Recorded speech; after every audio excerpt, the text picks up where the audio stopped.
बैतूल जिले के भैंसदही में सोमवार को मुख्यमंत्री डॉक्टर मोहन यादव के मुख्य आतिथ्य में लाडली बहनों के लिए आभार सह उपहार कार्यक्रम संपन्न हुआ। इस अवसर पर उन्होंने कहा कि भाई बहन के प्रेम के प्रतीक इस पावन पर्व पर प्रदेश सरकार ने लाडली बहना योजना के तहत 1250 रुपए के साथ साथ 250 रुपए शगुन की राशि के रूप में बहनों के खाते में जमा करवाए हैं। आभार सह उपहार कार्यक्रम को संबोधित करते हुए सीएम ने कहा कि प्रदेश सरकार बहनों के चेहरे पर मुस्कान लाने के लिए कृत संकल्पित है। उन्होंने सभी बहनों को रक्षाबंधन पर्व की शुभकामनाएं दी हैं और सभी से अपील की है कि हर घर तिरंगा अभियान के तहत अपने घरों पर तिरंगा झंडा अवश्य लगाएं। इसके साथ ही मुख्यमंत्री ने कहा कि 1.29 करोड़ लाडली बहनों का भाई होने पर वे गौरवान्वित महसूस करते हैं। इन 1.25 करोड़ बहनों के साथ रक्षाबंधन मनाने के लिए सावन का पूरा माह भी कम पड़ जाए।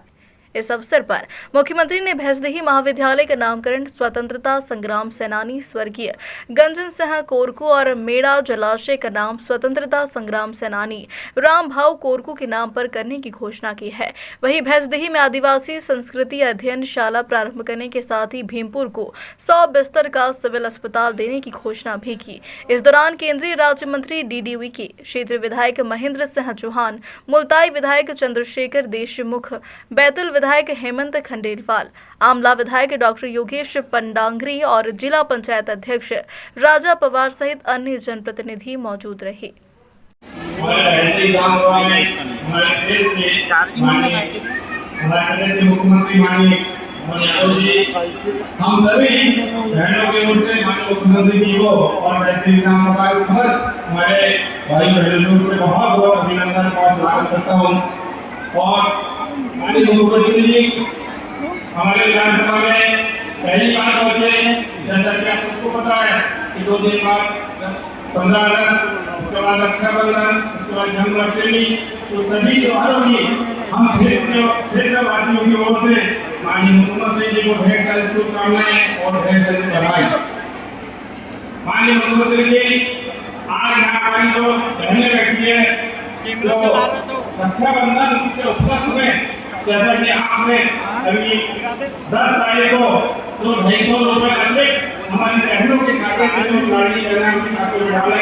शक्ति दुर्गा जो सबके लिए सदैव पराक्रम पुरुषार्थ का आशीर्वाद देती है, एक बार मां जगदम्बा को याद कर लो तो विजय ही विजय, चारों तरफ विजय।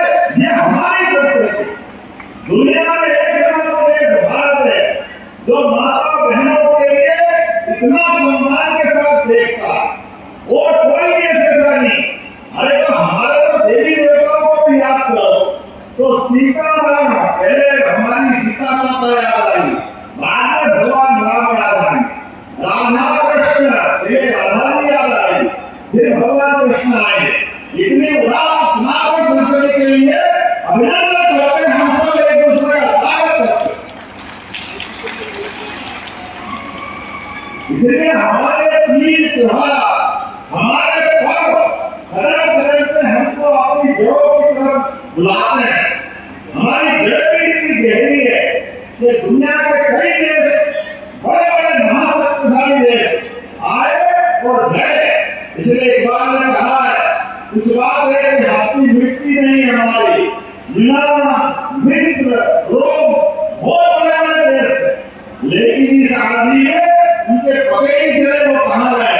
इन सारी झंझटों में 1000 साल की गुलामी के बाद भी अगर कोई देश अपने स्थान पर खड़ा होकर के दुनिया के सामने अपनी पहचान बनाता है तो देश का नाम है भारत। बस तो उनके पहले प्रधानमंत्री ने गलत निर्णय किया और उसका परिणाम ये आया, चाहे सैनिक हो, पुलिस वाला हो, आम नागरिक हो, महिला हो, पुरुष हो, बच्चे हो, सबके सब लोगों का खून बहा।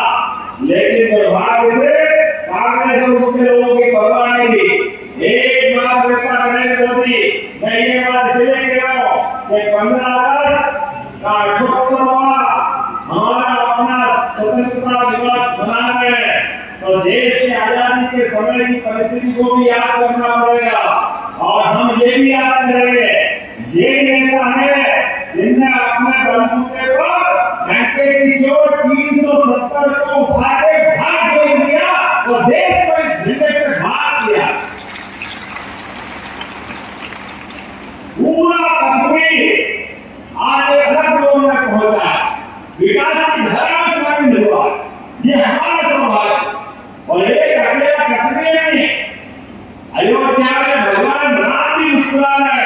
तो उसका बड़ा कारण हमारी सरकार और सुप्रीम कोर्ट जोरदार आंदोलन करो, जय जय श्री राम।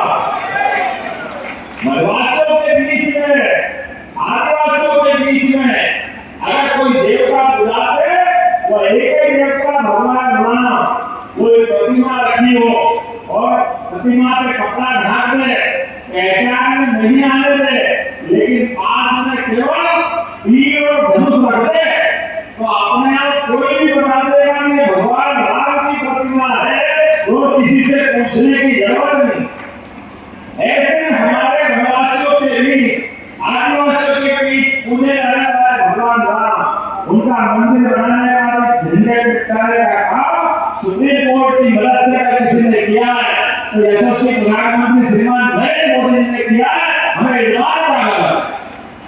और अब तो ये समय कैसा। बैतूल से मनीष राठौड़ की रिपोर्ट।